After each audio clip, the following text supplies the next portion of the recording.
श्री स्वामी राजमौली, श्री स्वामी राजमौली। जय जय रघुवीर समर्थ, गणाधीश जोईश सर्वा गुणांचा, मूळारंभ आरंभ तो निर्गुणाचा। नमो शारदा मूळ चत्वार वाचा, गमो पंथ अनंत या राघवाचा। जय जय रघुवीर समर्थ। आदिनारायणं विष्णुं ब्रह्मानं च वसिष्ठकं, श्रीरामं मारुतिं वन्दे रामदासं च श्रीधरम्।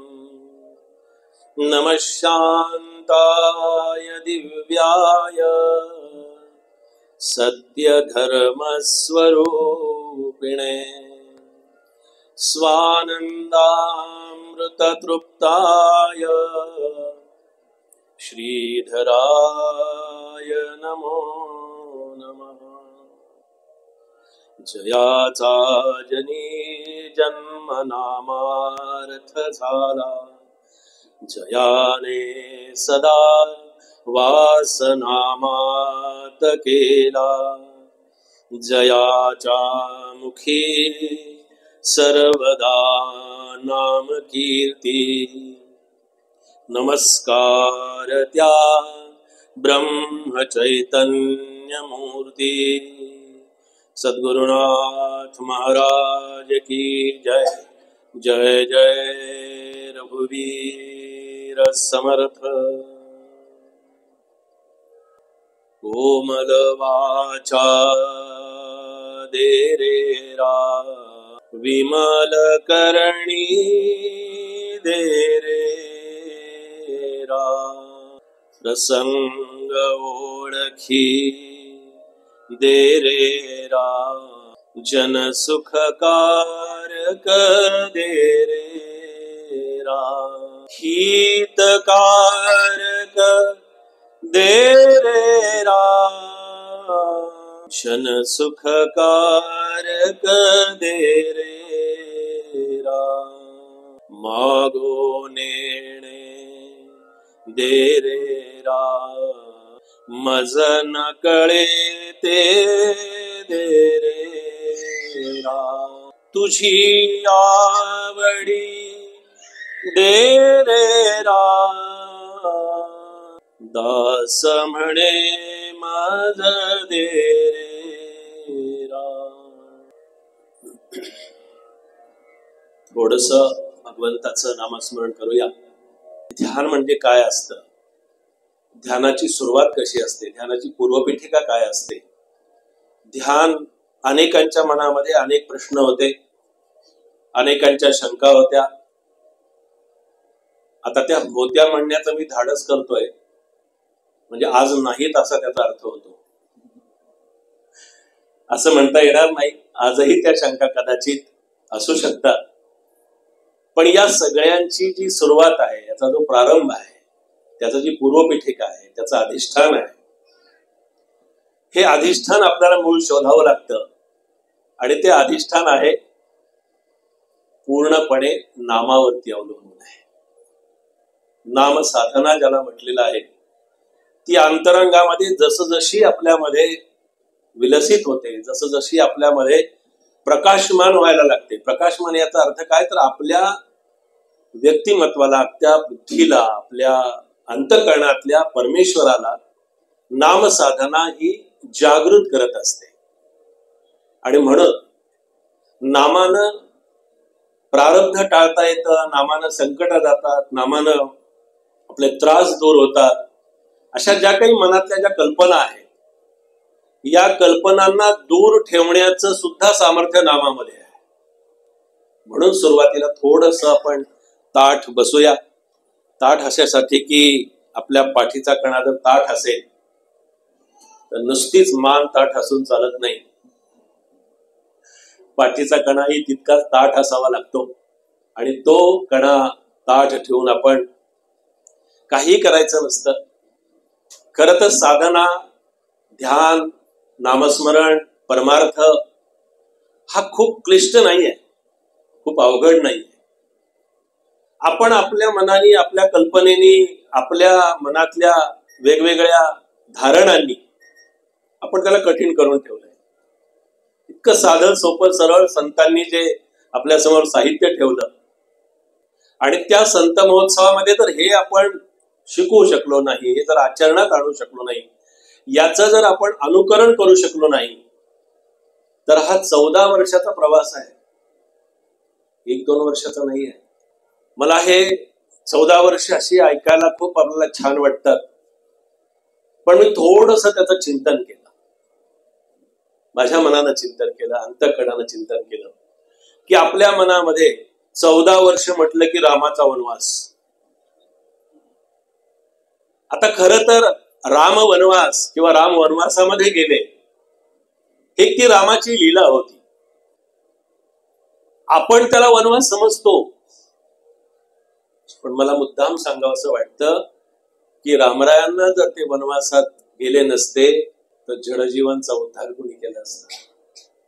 अहिल्या वर्षानुवर्ष शिळावून पडली होती. ती अहिल्या वाट पाहत होती रामरायांची. आपल्याला असं वाटतं की रामानं वनवास भोगला, राम वनवासामध्ये गेले, रामाला खूप त्रास झाला, रामाला यातना झाल्या, पण मला असं वाटतं की त्या यातना, तो जो प्रवास होता वनवासातला, हा वनवासातला वन आणि प्रवास हा कधीही दुःखदायक नसतो, कधीही कष्टकारक नसतो, तो जडजीवांच्या उद्धारासाठी असतो. म्हणून आपल्याला जर कदाचित प्रपंचातल्या या प्रवासामध्ये आपल्याला जर असं वाटत असेल की आम्हाला वनवास आहे, आम्हाला त्रास आहे, आम्हाला यातना आहेत, आम्हाला दुःख आहे, तर राम 14 वर्ष वनवास बघून त्यांनी आपल्याला जे काही सांगायचं ते शिकवायचं ते शिकवलं. आम्ही कायम वनवासातच आहोत. हा जडजीवांचा उद्धार करणारा रामराया आणि 14 वर्ष या वनवासाबद्दल जे सांगितलं जातं आणि आपल्या संत महोत्सवाला 14 वर्ष पूर्ण होत आहेत. किती 14 वर्ष पूर्ण झाल्यानंतर या संत महोत्सवाचं फलित काय मिळालं, आशीर्वाद काय मिळाला. रामरायांनी कृपावंत होऊन आपल्याला या 14 वर्षाच्या संत महोत्सवाच्या प्रवासामध्ये आपल्याला कोणता आनंद दिला, तो 22 जानेवारीचा दिवस पाहण्याचं सद्भाग्य. हा आनंद दिला. आणि राम जेव्हा वनवासामध्ये असतील, कदाचित आपण ती कल्पना करूया की ते वनवासामध्ये जातायत, त्यांचा प्रवास चाललेला आहे, ते शेवटी राम आहेत. देव जरी असला तरी देवांना सुद्धा सत्संग आवडतो. देवही सत्संगासाठी सतत भुकेलेले आहेत. देवांना सत्संग मिळत नाही. देवांना सत्संगासाठी संतांची आवश्यकता असते. आणि 14 वर्ष हा प्रवास संत महोत्सवाचा झाला आणि त्याचा आशीर्वाद म्हणून आपल्याला अयोध्येतला राम आपल्या सिंहासनावरती बसलेला आपल्याला पाहायला मिळाला. एक सुंदर समर्थांचं एक पद आहे. आपण कदाचित ऐकलं असेल, कदाचित नसेल ऐकलं, पण ते पद इतकं सुंदर आहे की ते पद ऐकल्यानंतर एक आपण अशी कल्पना करूया की आपण इथे बालविकासमध्ये बसलेलो, पण कसं असतं माहितीये का, तपःपूर्ती सोहळ्यानं सुद्धा हे वास्तू पवित्र मुळात आहेतच, पण या वास्तूचं सुद्धा 14 वर्षाच्या या संत महोत्सवानं अधिक पावित्र्य वाढलेलं, अधिक महत्व वाढले. ही स्पंदनं ही आपल्याला आत आल्याबरोबर जाणवतात. अनेक उपक्रम इथे चाललेले, आमच्या कराडकर बसलेले आहेत इथे, अनेक उपक्रम होत असतील, अनेक सतत कार्यक्रम चालू असतील, पण आपण जर लक्षात घेतलं असेल, आपण जर बारीक निरीक्षण केलं असेल, तर ज्या दिवशी ते संत महोत्सव सुरू होतो त्या दिवशीतली इथली स्पंदन ही त्या संतांशी जोडलेली असतात. याचा आनंद आपण घेत असतो. हे ते संत महोत्सवाचं वैशिष्ट्य आहे. छत्र सुखासनी अयोध्येचा राजा, छत्र सुखासनी अयोध्येचा राजा, नांद तसे माझा माय बाप माझा माय बाप त्रैलोकी समर्थ माझा माय बाप त्रैलोकी समर्थ सर्व मनोरथ पूर्ण करी पूर्ण प्रतापाचा कैवारी देवाचा पूर्ण प्रतापाचा कैवारी देवाचा नाथ नाथांचा स्वामी माझा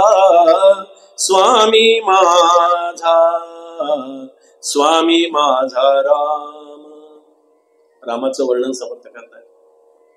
स्वामी माझा राम योगिया विश्राम स्वामी माझा राम योगिया विश्राम सापडले वर्मा थोर भाग्य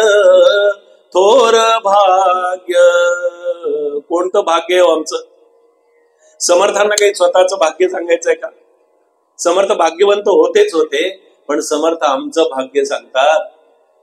थोर भाग्य ज्याचे राम ज्याचे कोणी थोर भाग्य ज्याचे राम ज्याचे कोणी संकटी सांभाळी भाव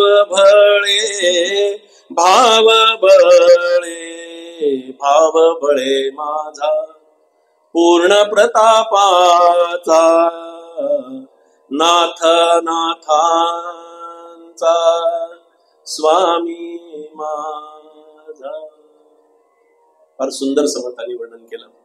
अशा प्रवचनाच्या प्रारंभी थोडस आपण ताठ बसलेलो, अशासाठी अभंग सांगितला की आपल्या समोर नाम घेत असताना ती प्रतिमा आणि नाम आणि स्मरण दोन्ही एका वेळेला आपल्याला साध्य व्हावं, याच्यासाठी आपल्या समोर राम मुद्दाम हा अभंग म्हणून दाखवला. थोडस नामस्मरण करूया. श्रीराम जय राम जय जय राम.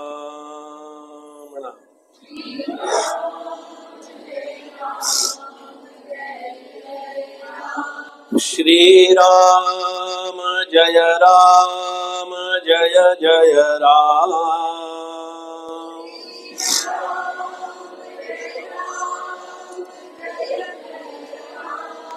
श्रीराम जय राम जय जय राम.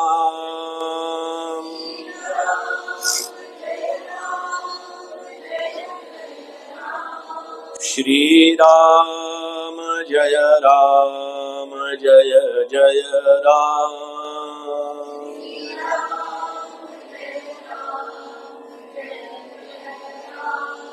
श्वासावरती पूर्ण जेव्हा आपण लक्ष ठेवतो सुरुवातीला, ही एक सोहम साधनेचा हा प्रारंभ आपण त्या दिवशी ऐकला.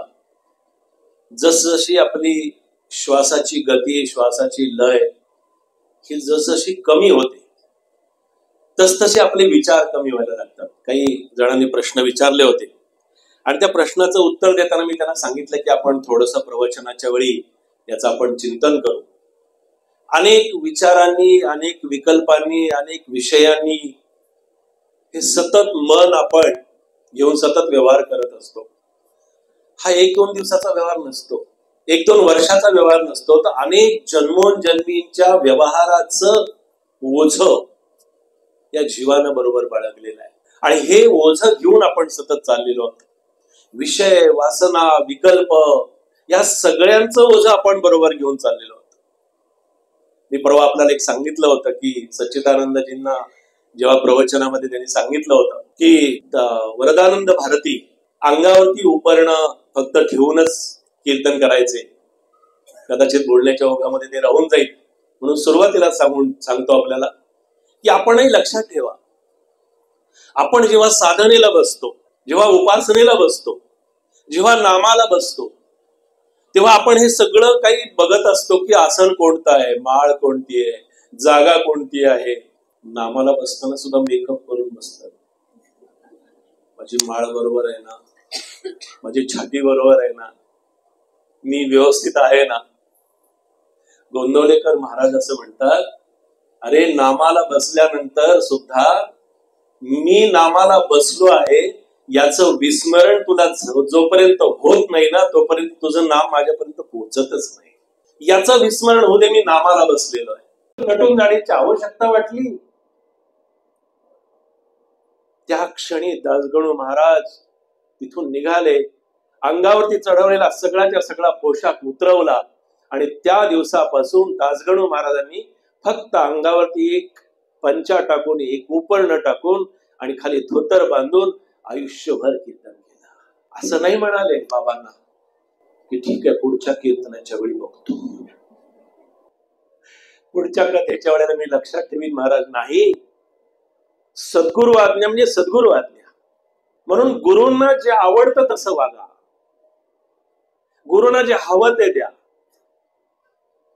गुरु आज्ञेचं पालन करा. याचा अर्थ की गुरु सांगतील आणि मला तर त्याच्या पुढे जाऊन असं सांगावं असं वाटतं की जे तुला कळतं, जे तुला ज्ञान होतं, जे तुझ्या समोर येतं, जे तुला त्रिकाल ज्ञानानं गुरूंनी आधीच संपन्न केलेलं असतं, मग तुझ्या लक्षात आल्यानंतर तुला पुन्हा गुरूंनी सांगण्याची आवश्यकता तरी काय असते. तुला जे आतून ज्ञान होतं, जे कळतं, ते कळणं हे सुद्धा गुरूंचंच देणं असतं. ते सुद्धा गुरुच देतात. असं नाही म्हणाले की पुढच्या कथेला मी तयारी करीन. गेले तात्काळ. गुरूंना आवडतं ते द्या, गुरूंना हवं ते द्या. एक स्वामी माधवनाथांच्या एक शिष्या होत्या, उषाताई नावाच्या. स्वामींच्या सहवासामध्ये जे एक शिष्य होते स्वामी माधवनाथांच्या, बरं का, हा सगळ्या घडलेल्या घटना आहेत. एकही कथा कल्पोत वगैरे अशी नाही, कुठेतरी वाचलेली ऐकलेली वगैरे नाही, घडलेली घटना. समर्थांच्या चरित्रातल्या याच समर्थ प्रतापातल्या घटना आहे, प्रत्यक्ष घडलेल्या. माधवनाथांना एक शिष्य त्यांच्या सहवासामध्ये होते. काय काय गुरूंना आवडतं असं त्यांनी उषाताईंनी त्या शिष्याला प्रश्न केला, विचारलं एकदा की काय बरं स्वामींना नेमकं काय आवडतं. आता तो शिष्य थोडा जरा आश्चर्यचकित झाला, त्याला काही कळेना काय सांगावं की यांना काय विचारायचंय. नाही म्हणजे म्हणाले खाण्यातलं का, आईस्क्रीम वगैरे का, वडा सांबार वगैरे का, काही पक्वान्न का, काय काय आवडतं म्हणजे काय नेमकं त्यांना काय विचारायचं ते त्या शिष्याच्या लक्षात आलं नाही. त्यांनी मात्र एक उत्तर इतकं छान दिलं त्या उषाताईंना. उषाताई म्हणाले स्वामींना काय आवडतं आणि काय नाही मला नक्की खरंच तुम्हाला नाही सांगता येणार, पण तुम्हाला खरं सांगू का, स्वामींना फक्त एक आवडतं आणि ते म्हणजे ध्यान केलेलं आवडतं. त्या म्हणाल्या मला जे स्वामींना आवडेल ते द्यायचं होतं, आजपासून हे शिका. उषाताईंनी त्या दिवशीपासून संकल्प केला की आजपासून माझ्या सद्गुरूंना मी काय देईन न देईन, काय जे असेल माझ्याकडे ते देईन. आजपासून मी ध्यानाचा स्वामींना नैवेद्य दाखवी. आपल्या सद्गुरूंना तर नाम आवडते, महाराजांना नाम आवडतंय ना, महाराजांना तुम्ही नाम दिल्यानंतर बाकी काही नको आहे. आपण फक्त एवढं केलं म्हणून त्याची जंत्री वाजतो, एवढं केलं म्हणून आपल्याला असं वाटतं की एवढं महाराजांनी करून घेतलं असं उगीच लोकांच्या समोर म्हणायचं, पण देवासमोर बसल्यानंतर स्वतः महाराजांनी माझ्याकडून करून घेतलं म्हणायचं केव्हा तरी.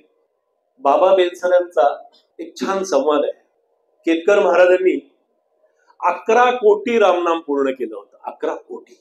आणि हे रामनाम पूर्ण झाल्यानंतर बाबांनी त्यांना असं एकदा विचारलं की म्हणाले 11 कोटी जप पूर्ण झालाय, आता आपण एक छान समारंभ करूया ना, एक चांगला सोहळा करूया आपण.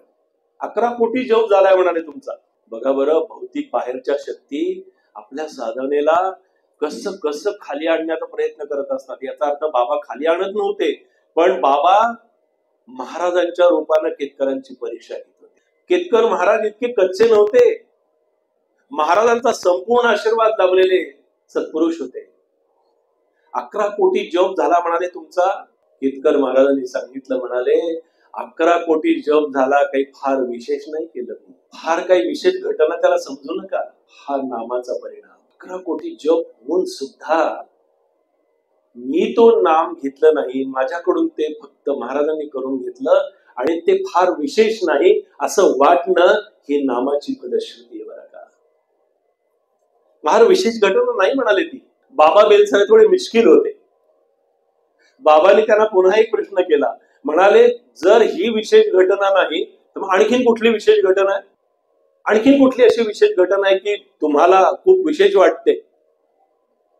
पुन्हा केतकर महाराजांनी तितक्याच संवेदनशीलपणे, तितक्याच नम्रपणे, तितक्याच शांतपणे आणि तितक्याच भक्ती रस प्रधान वाणीनं बाबांना असं सांगितलं की म्हणाले महाराज माझ्या जीवनात आले ही सगळ्यात मोठी घटना आहे. माझे सद्गुरू माझ्या जीवनात आले, बस. जीवनाचं कोट कल्याण आणि जीवनाचं आत्मकल्याण साधणारी एक सद्गुरू नावाची शक्ती आणि ते तत्व जोपर्यंत माझ्यामध्ये येत नाही तोपर्यंत म्हणाले जीवनाचा काही अर्थ असत नाही.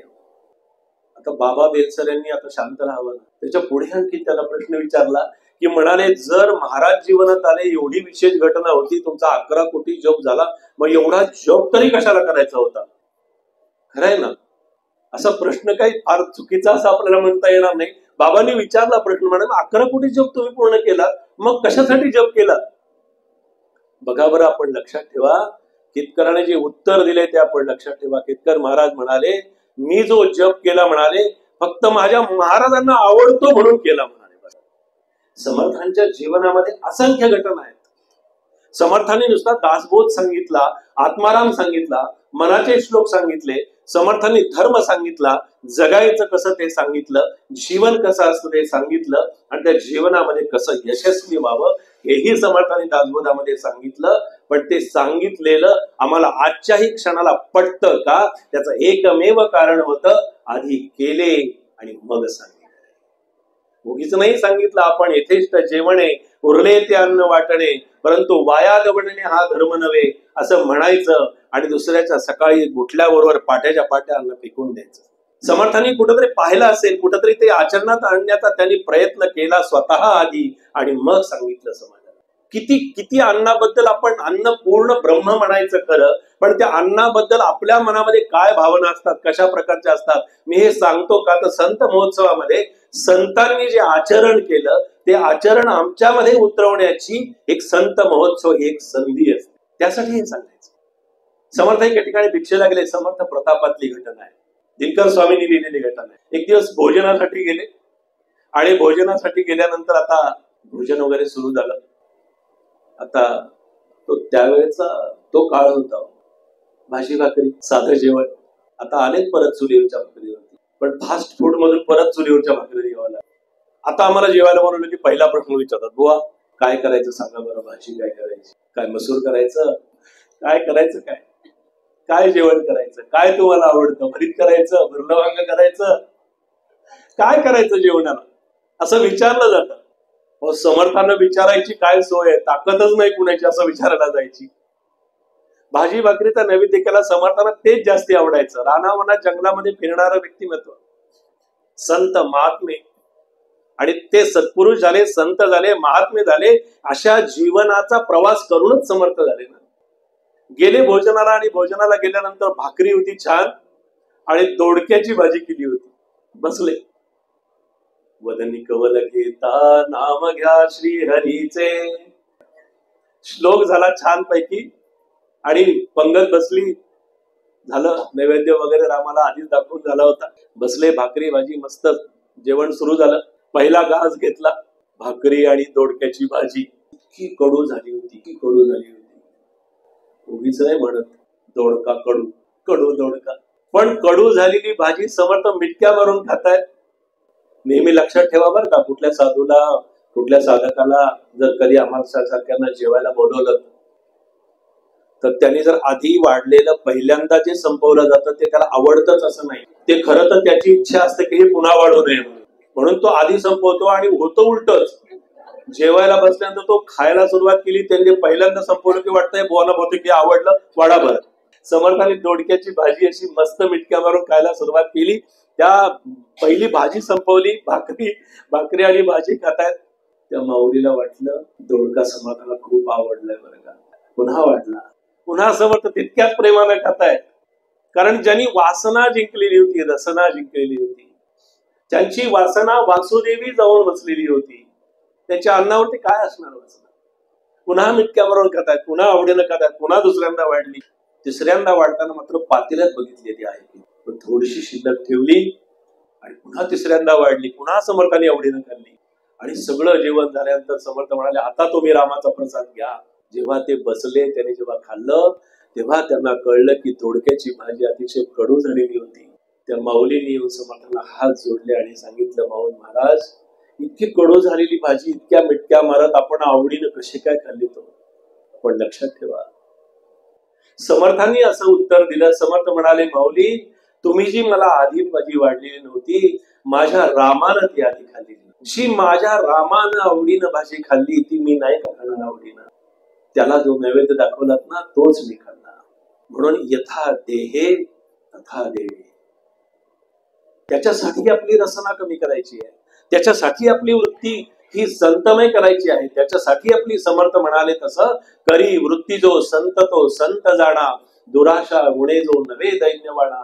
पण आमची जी उपाधी आड येते, ती उपाधी आम्हाला पुढे जाऊ देत नाही. म्हणून समर्थ म्हणाले, उपाधी देहे बुद्धी ते वाढवी ते, ती सज्जनाला नाही वाटू शकत. करी वृत्ती जो संत तो संत जाणा. संतांचं काही असं विशिष्ट वेगळं काही अवतार किंवा वेगळं काही त्यांचं स्वरूप, वेगळं काही त्यांचं अस्तित्व, वेगळं त्यांचा काही देखावा, वेगळं त्यांचा काही पोशाख, वेगळा त्यांचा वेश, असं असत नाही. समर्थांनी असं सांगितलं की तो जो वेश आहे, ते जे पोशाख आहे, तो पोशाख हा आपल्या अंतरंगामध्ये असलेला असला पाहिजे.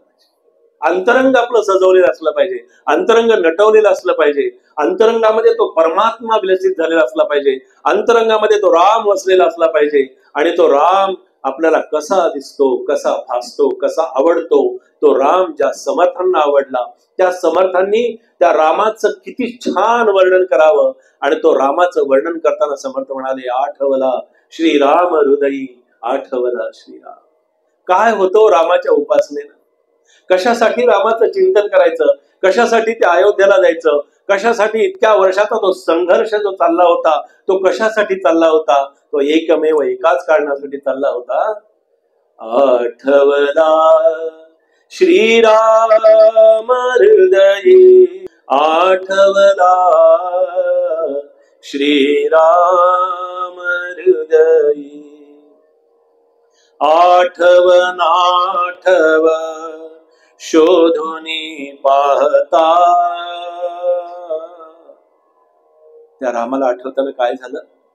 मन झाले विश्राम हृदयी, आठवला श्रीराम हृदयी.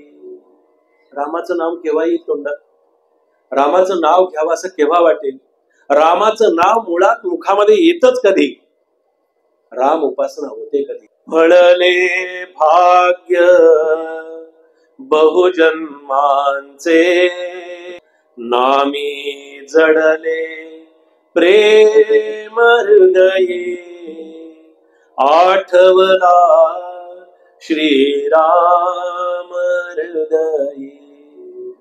महाराज असं म्हणाले की तुला रामाची उपासना केल्यानंतर रामाच्या उपासनेचं फलित काय असावं? एकच बंगला दुसरा बंगला मिळावा म्हणून, एक गाडी होती आणखीन गाडी मिळाली म्हणून, एक छोटी नोकरी होती मोठी मिळाली म्हणून, प्रमोशन झालं म्हणून, तुझ्या मनासारखं सगळं घडलं म्हणून, तुला रामाची कृपा तुझ्यावरती झाली किंवा राम तुझ्या नजरेसमोर तुझ्या समोर येतोय, ते रामाचं तुझ्या समोर जे काही दर्शन होत आहे, त्याचा परिणाम काय, ते फलित काय? त्याचा परिणाम एकच होणं अपेक्षित असतं, आवश्यक असतं, गरजेचं असतं. हे सगळ्यांनी लक्षात ठेवा. रामाचं नाम घेताना किंवा घेतल्यानंतर अवस्था काय होणं अपेक्षित आहे? रामा विना न दिसे काही, दासाचा नेम हृदयी, आठवला श्रीराम हृदयी. तुम्ही रामाला फक्त अडवण्याचा प्रयत्न करा, पण जोपर्यंत मनामध्ये विकल्प आहे, जोपर्यंत वासना आहे, जोपर्यंत कामना आहे, जोपर्यंत आम्ही या सगळ्या भौतिक विषयांना घेऊन जोपर्यंत आम्ही तिकडे जाण्याचा धावण्याचा जोपर्यंत आम्ही प्रयत्न करतो आहोत, तोपर्यंत राम आपल्याला कसा जवळ करेल. म्हणून अयोध्येला जाताना आम्हाला जे पत्र आले त्या पत्रामध्ये पण लिहिलंय, फक्त ज्यांना निमंत्रण आहे ना तो एकटाच माणूस असेल, त्याच्या बरोबर काहीही नसेल, मोबाईलचं काय काहीही असणार नाही. बरोबर, मला ते पत्र वाचल्यानंतर असं वाटलं की खरंच अयोध्येला रामापर्यंत पोहोचण्यासाठी अशाच अवस्थेला जावं लागेल की माझ्या बरोबर काहीही असता कामा नये, माझ्या बरोबर कुणीही असणार नाही. त्याने नियम म्हणून जरी लिहिला असला तरी सुद्धा मला त्याच्यातून चिंतन असं मिळालं रामाकडून की जोपर्यंत तू तुझ्या बरोबर भौतिक विषय, जोपर्यंत तुझ्या बरोबर तुझं सामान, तुझं साहित्य, एकच छाटी असू दे तुझ्या बरोबर, फक्त ती सुद्धा दुसरी घेऊन जाऊ नकोस, ती सुद्धा तुला बरोबर न्यायला, जोडी सुद्धा न्यायला आतमध्ये परवानगी नाहीये. मग अयोध्येच्या रामापर्यंत जात असताना जर असं जावं लागतं तर मग त्या खऱ्या राम चैतन्यापर्यंत पोहोचण्यासाठी काही बरोबर घेऊन जाता येईल का, काही बरोबर नेता येईल का, काही बरोबर असून चालेल का. छान अशा 2 मैत्रिणी होत्या बरं का, चेंबूर मधल्या, बरेच वर्षांनी भेटल्या. त्यावेळेच्या मैत्री भारतीय पोशाखातल्या, एक दुसरीकडे गेली आणि गेल्यानंतर बरेच वर्षांनी भेटली होती कोरोना नंतर. तर एकीनं काय केलं होतं, लोकरीचे कपडे शिवण्याचा कामधंदा सुरू केला होता, व्यवसाय सुरू केला होता. तिला असं वाटलं की जाऊ भेटायला, काय करते बघू. गेली तो बघितलं, तो सगळे ते लोकरीचे पडलेले कपडे, त्या सुताची गुंड्या बिंड्या सगळ्या बघितल्या. आणि आतमध्ये गेल्यानंतर तिला असं वाटलं की अरे खूप छान तो सुरू केलायस. ती म्हणाली बैस, थांब जरा, आता चहा पोहे करते, बरेच वर्षांनी आलीस, बरेच दिवसांनी आलीस, थांब जरा बसते. म्हणून ती आतमध्ये गेली. आतमध्ये ती चहा पोहे करायला गेल्यानंतर हिने बरोबर त्या सुताच्या त्या लोकरीच्या गुंडीकडे बघितलं आणि म्हटली इतक्या गोंड्या पडल्यात, एखादी ढापायला हरकत नाही आपल्याला. दोघीच घरात होत्या, एक गुंडी घेतली गुंडीनी. आता ती त्यावेळेची बाई होती, ह्या 9वारी पातळ नेसणाऱ्या आमची आई पण नेसायची. म्हणून तुम्हाला सांगतो, 9वारी पातळ नेसणाऱ्यांच्याकडे एक स्पेशल कप्पा असतो ठेवण्यासाठी. त्या बाईने काय केलं, तो गुंडी घेतली लोकरीची आणि ठेवून दिली त्या एका छान कप्प्यामध्ये, आणि ठेवून दिली आणि म्हटली अजून एक बसेल म्हणून, कदाचित 2 टाकल्या बहुतेक. ती आली चहा पोहे घेऊन. आल्यानंतर तिचं आता असं जे काही करणारे जे लोक असतात ना, त्यांच्या हालचालीवरून, त्यांच्या नजरेवरून, त्यांच्या बघण्यावरून, त्यांच्या बोलण्यावरून पटकन लक्षात येतं. ती चहा पोहे घेऊन आली आणि आल्यानंतर तिच्या लक्षात आलं की काहीतरी गडबड आहे.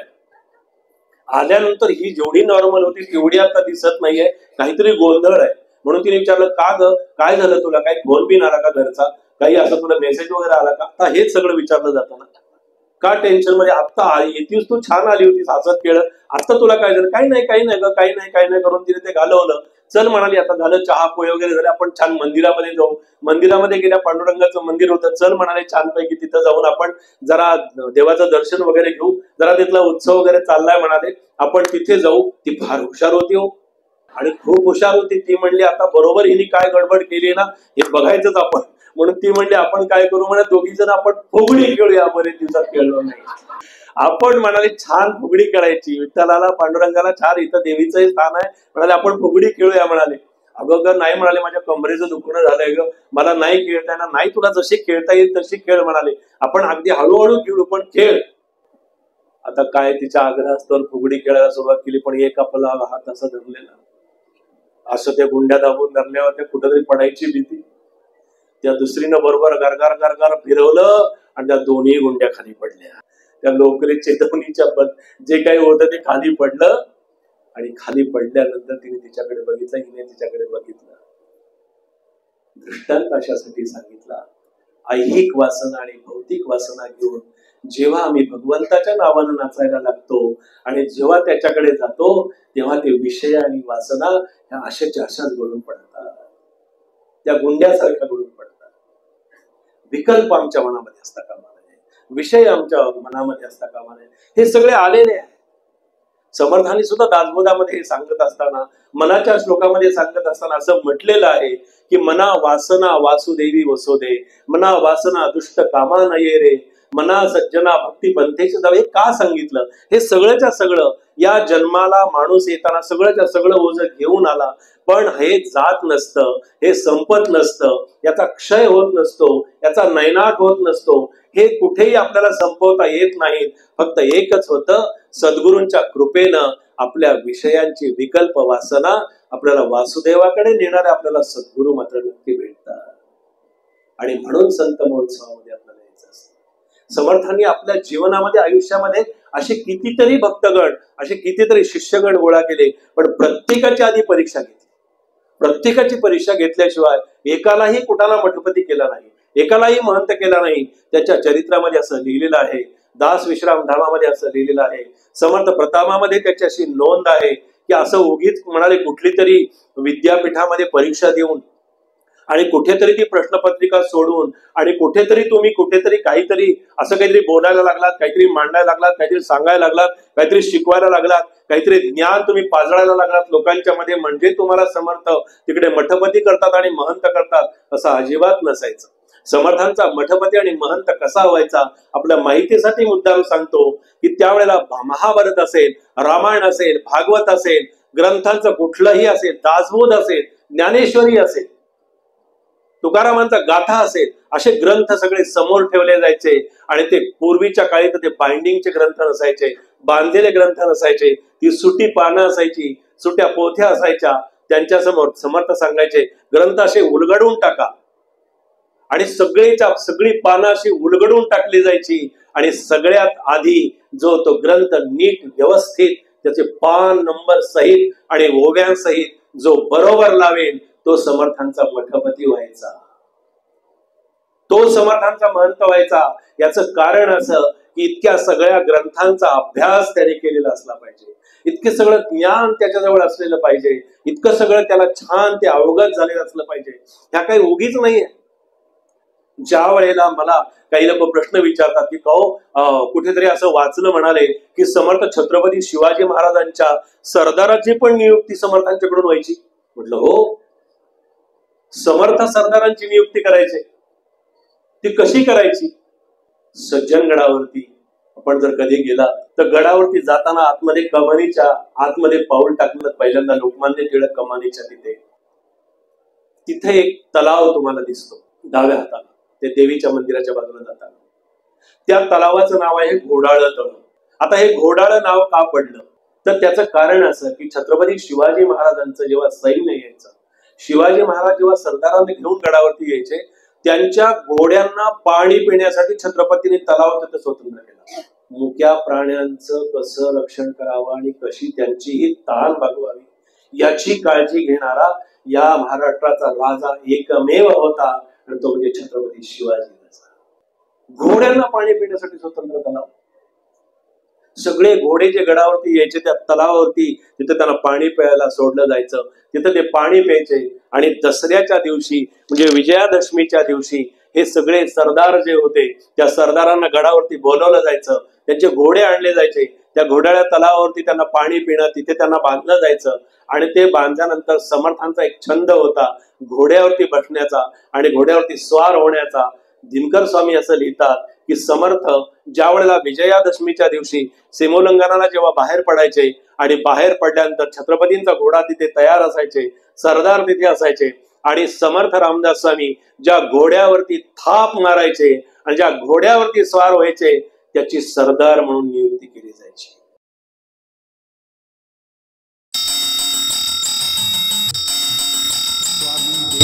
हेची दान नित्य चरणाचे दर्शन, चरणाचे दर्शन, नित्य चरणाचे दर्शन. मज नको धन दारा तुझ्या चरणी द्यावा थारा, चरणी द्यावा थारा, तुझ्या चरणी द्यावा थारा. मज ठेवावे भिकारी सुखे करीन चाकरी, सुखे करीन चाकरी. तुझे नाम माझी जोड, मुखी राहो तेची गोड, राहो तेची गोड, मुखी राहो तेची गोड। स्वामी देई हेची दान, नित्य चरणाचे दर्शन, चरणाचे दर्शन, नित्य चरणाचे दर्शन। तुझ्या चरणी माझा माथा, ऐसे करी दीनानाथा, ऐसे करी दीनानाथा। तुझ्या नामी लागो छंद, मज द्यावे दास पद, द्यावे दास पद, मज द्यावे दास पद। स्वामी देई हेची दान, नित्य चरणाचे दर्शन, चरणांचे दर्शन, नित्य चरणांचे दर्शन। सुत मागे हेची दान, सुत मागे हेची दान, तुझ्या चरणी होऊलीन, तुझ्या चरणी होऊलीन। तर गणो, एक नम्र विनंती, हा एपिसोड कसा वाटला कृपया कमेंटमध्ये नक्की कळवावे। आवडला असेल तर लाईक करा, शेअर करा आणि कृपया या चॅनलला सबस्क्राईब करायला विसरू नका। तुझ्या चरणी द्यावा थारा, चरणी द्यावा थारा, तुझ्या चरणी द्यावा थारा। स्वामी देई हेची दान, नित्य चरणांचे दर्शन, चरणांचे दर्शन, नित्य चरणांचे दर्शन। स्वामी देई हेची दान, स्वामी देई हेची दान, स्वामी देई हेची दान।